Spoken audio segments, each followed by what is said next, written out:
Bismillahirrahmanirrahim. Assalamualaikum warahmatullahi wabarakatuh. Alhamdulillah, syukurillah ala ni'matillah, la hawla wa la quwata illa billah, amma ba'du.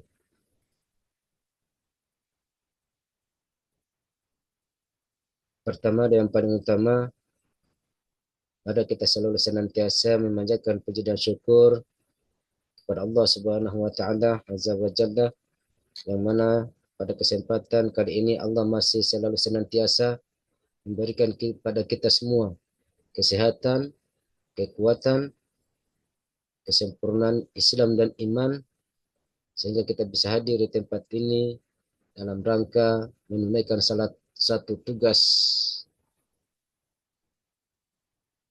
sebagai hamba Allah, yaitu mencari ilmu. Yang kedua, salawat dan salam adalah kita tak henti-hentinya untuk kirimkan kepada junjungan kita Habibullah Muhammadur Rasulullah SAW. Semoga dengan selalu kita bersalawat kepada beliau, kita bisa mendapatkan syafaatnya ila zaman kiamat nanti. Amin ya rabbal alamin. Sebelum kita memulai materi kita pada kesempatan kali ini, terlebih dahulu mari kita berdoa kepada Allah Subhanahu wa taala agar supaya apa yang kita niatkan, apa yang kita cita-citakan pada kesempatan kali ini mendapatkan pahala dan dijabah oleh Allah Subhanahu wa taala. Amin ya rabbal alamin. Bismillahirrahmanirrahim. Rabbi zidni ilman warzuqni fahma. Amin. Baik, kesempatan pada kali ini termasuk materi bab 2 tentang menjauhi pergaulan bebas dan larangan mendekati zina.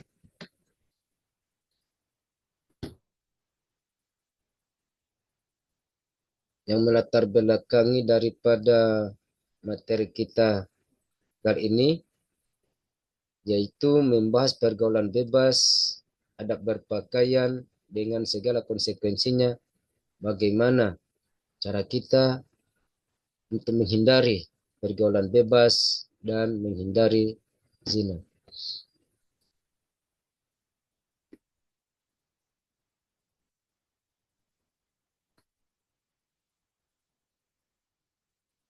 Kaitan dengan judul kita pada kesempatan kali ini, sesuai dengan juga ditegaskan oleh Allah Subhanahu wa taala dalam Al-Qur'an surat Al-Isra surah ke-17 ayat 32 dan Quran surah An-Nur surah ke-24 ayat 2. A'udzu billahi minasyaitonir rajim. Bismillahirrahmanirrahim. Wala taqrabuz zina innahu kana fahisha wa sa'as sabila. Artinya, dan janganlah kamu mendekati zina. Zina itu sungguh suatu perbuatan keji dan suatu jalan yang buruk. Quran surah An-Nur surah 24 ayat 2 juga dijelaskan. A'udzubillahi minasyaitonir rajim. Bismillahirrahmanirrahim. Az-zaniyat waz-zani fajlidu kulla wahidin minhuma mi'ata jaldah wa la ta'khudhukum bihima ra'fatun fid dinillahi in kuntum tu'minuna billahi wal yawmil akhir wal yashhadu 'adabahuma ta'ifatun minal mu'minin. Artinya, pezina perempuan dan pezina laki-laki diderah masing-masing dari keduanya 100 kali. Dan janganlah rasa belas kasihan kepada keduanya mencegah kamu untuk menjalankan agama hukum Allah jika kamu beriman kepada Allah dan hari kemudian, dan hendaklah hukuman mereka disaksikan oleh sebagian orang-orang yang beriman. Analisis dari isi kandungan Quran Al-Isra surah ke-17 ayat 32 ini, pertama, janganlah kamu mendekati zina. Maksudnya adalah Islam memerintahkan kepada kita semua agar senantiasa untuk menjauhi segala sesuatu yang bisa mengundang terjadinya perbuatan zina. Jadi hal-hal terjadinya sesuatu perbuatan zina, itu ada beberapa poin. Yang pertama, memandang perempuan yang bukan mahramnya. Yang kedua, berduaan dengan lawan jenis yang bukan mahramnya. Berpakaian tidak menutup aurat. Melihat film yang mengumbar aurat, dan lain-lain. Yang B, menjauhi segala bentuk pergaulan bebas. C. Perbuatan zina termasuk sesuatu yang keji karena perbuatan tersebut menimbulkan keburukan. Yang pertama, merusak tatanan kehidupan hukum dan sosial. Yang kedua, merusak harkat dan martabat manusia itu sendiri. Dan yang ketiga, menimbulkan penyakit sosial.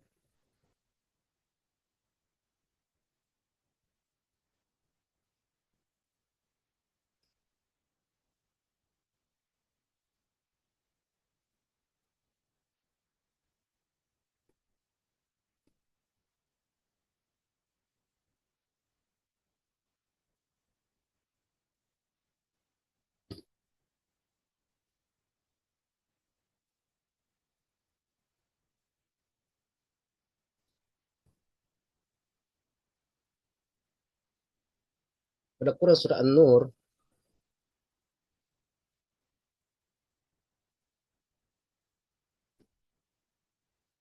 sedangkan analisis isi kandungan Quran surah An-Nur surah 24 ayat 2, asbabun nuzul, Quran surah An-Nur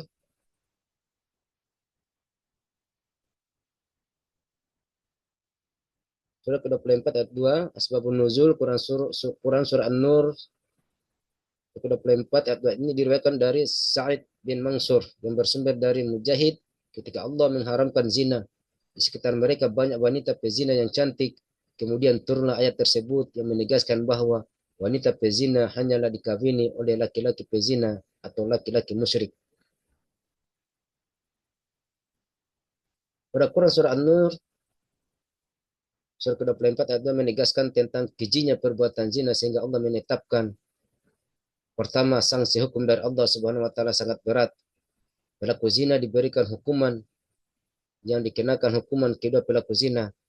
Kemudian jika pelakunya laki-laki atau perempuan yang belum menikah, maka hukumannya didera 100 kali tanpa balas kasihan. Dan kemudian jika pelakunya laki-laki atau perempuan yang sudah menikah, maka hukumannya rajam, yaitu dilempari batu setelah setengah badan hingga meninggal. Pelaksanaan hukuman dilakukan di tempat umum agar diketahui banyak orang.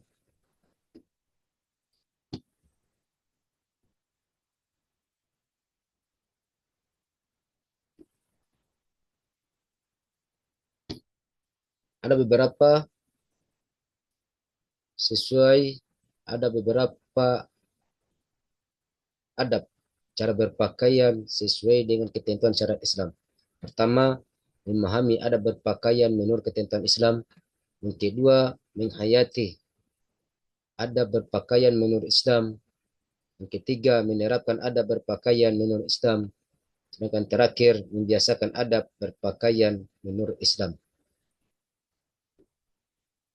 Pengertian pergaulan bebas adalah pergaulan yang tidak mengindahkan norma agama dan norma yang berlaku di daerah setempat.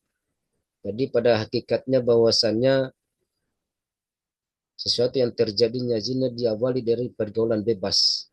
Maka dari itu kita semaksimal mungkin berupaya untuk kemudian menghindari hal-hal yang bisa menjerumuskan kita kepada pergaulan bebas yang akan mengarah kepada perbuatan zina. Ada beberapa faktor penyebab pergaulan bebas dan perbuatan zina. Pertama, faktor dari dalam, itu meliputi yang pertama, lemahnya pemahaman terkait tentang iman dan Islam. Bisikan setan, pola pikir, rasa ingin tahu dan ingin mencoba. Lemahnya pemahaman terhadap dampak pergaulan bebas, gaya hidup, komunikasi tidak berjalan dengan baik. Sedangkan yang kedua, faktor penyebab pergaulan bebas ataupun pergaulan zina, faktor dari luar. Pertama, paham sekularisme dan liberalisme di kalangan masyarakat. lemahnya kontrol dari orang tua. Jadi kita juga tidak sepenuhnya untuk kemudian menyalahkan seorang anak yang ketika misalnya dia terjerumus ke dalam pergaulan bebas sampai kemudian melakukan perbuatan zina, tetapi juga kita melihat sejauh mana peran orang tua dalam mengawal dan mengontrol keberadaan atau tingkah laku seorang anak dalam pergaulan sehari-hari. Ketiga, menurunnya fungsi kontrol dari masyarakat, pengaruh media massa, minimnya sarana pengembangan aktivitas remaja.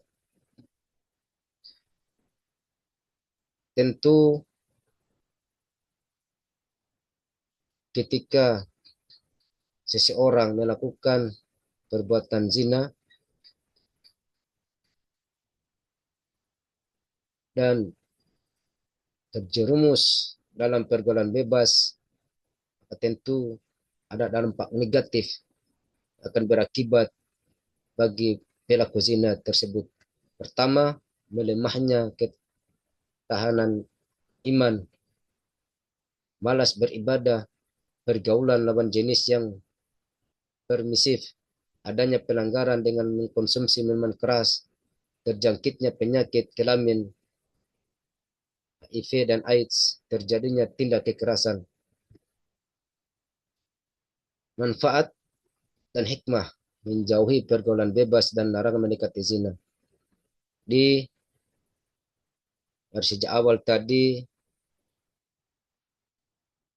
pembahasan terkait pergaulan bebas dan larangan mendekati zina, paling tidak mudah-mudahan kita terhindar dari hal-hal perbuatan tersebut, sehingga ada dampak manfaat dan hikmah dari pelajaran kita, yaitu pertama terhindar dari penyakit kelamin, kedua terhindar dari perbuatan dosa. Oleh sebab itu, sebelum kita melakukan tindakan-tindakan yang melanggar syariat Allah Subhanahu wa taala, supaya tidak terjerumus ke dalam pergaulan bebas dan kemudian mendekati zina, itu adalah salah satu perbuatan yang dibenci oleh Allah Subhanahu wa taala.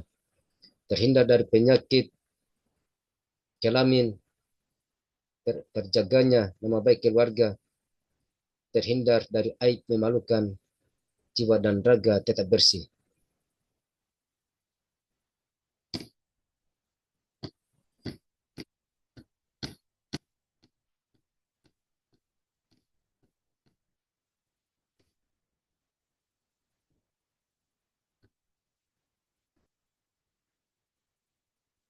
Jadi itulah beberapa